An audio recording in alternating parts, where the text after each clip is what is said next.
Assalamualaikum warahmatullahi wabarakatuh. Izin memperkenalkan diri, nama saya Muhammad Akmal dengan NIM 2103378. Saya berasal dari Universitas Pendidikan Indonesia dengan Fakultas Pendidikan Olahraga dan Kesehatan dari Program Studi Pendidikan Jasmani, Kesehatan dan Rekreasi. Pada pertemuan kali ini saya akan membahas tentang buku Psikologi Olahraga dengan bab 4 dengan tema profil kepribadian dalam aktivitas olahraga. Nah, jadi apa sih itu kepribadian? Kepribadian adalah keseluruhan karakteristik yang membedakan seseorang dari orang lain dan menyebabkan pola pikiran, perasaan, dan tingkah laku yang stabil dan unik. Nah, jadi kepribadian ini mempunyai 4 karakteristik pokok. Yang pertama, bersifat menetap. Nah, kepribadian juga merupakan suatu sifat yang tidak mudah berubah sepanjang waktu. Yang kedua, bersifat umum. Nah, jadi kepribadian yang dipergunakan untuk menggambarkan sifat umum seseorang dalam hal pikiran dan perasaan. Selanjutnya, yang ketiga, bersifat khusus. Kepribadian memiliki sifat unik dan membedakannya dengan orang lain. Yang keempat, bersifat kesatuan. Kepribadian juga menggambarkan individu yang tunggal, struktur yang membentuk kesatu paduan organisasi dinamik dalam diri individu. Yang kedua lalu selanjutnya ada 3 teori utama tentang kepribadian. Yang pertama, teori psikodinamik merupakan menurut teori ini, kepribadian diartikan sebagai sebuah struktur yang memiliki 3 aspek penting, yaitu aspek biologis, aspek psikologis, dan aspek sosiologis. Yang kedua ada teori sifat. Nah, jadi teori ini yaitu sebagai karakteristik umum atau sifat yang dimiliki individu. Selanjutnya ada teori belajar, yaitu sebuah struktur yang memiliki 3 komponen, yaitu komponen sistem diri, regulasi diri, dan efikasi diri. Nah, selanjutnya ada tentang kepribadian dipengaruhi oleh 2 faktor.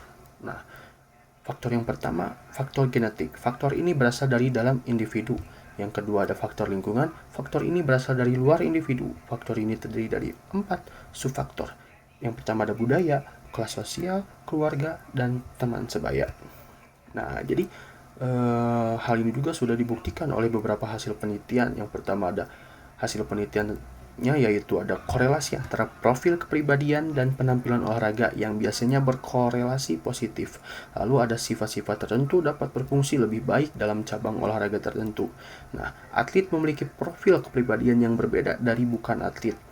Atlet dari cabang olahraga yang berbeda memiliki profil kepribadian yang berbeda juga. Nah, atlet dari posisi yang berbeda dari cabang olahraga yang sama memiliki kepribadian yang berbeda. Nah, sifat-sifat tertentu juga dapat berfungsi lebih baik dalam cabang olahraganya. Nah, dalam melakukan tes kepribadian, terdapat dua jenis tes psikologis yang bisa digunakan, yaitu tes psikometrik. Tes ini merupakan tes yang terstruktur dan dirancang untuk mengukur kecerdasan, bakat, dan sifat-sifat kepribadian. Lalu ada tes proyektif. Tes ini mengukur aspek-aspek perilaku yang tidak disadari dan diperoleh melalui metode kualitatif. Lalu ada jenis-jenis tes yang bisa digunakan, yaitu tes SARS, sentence completion, tes role playing, atau psikodrama. Nah, terdapat juga 2 jenis alat ukur yang biasa digunakan dalam bidang olahraga, yaitu penilaian. Nah, skala penilaian ini penggunaannya melibatkan seseorang penilai atau beberapa orang penilai yang diminta untuk mengobservasi perilaku individu dalam satu atau beberapa situasi. Nah, lalu ada kuesioner. Nah, kuesioner ini ada beberapa jenis ya yang bisa digunakan. Yang pertama yaitu The Athletic Motivation Inventory, The Winning Profile Athletic Instrument, dan Through-Wine Athletic Profile, dan lain-lain. Sekian, terima kasih. Mohon maaf bila ada salah-salah kata. Wassalamualaikum warahmatullahi wabarakatuh.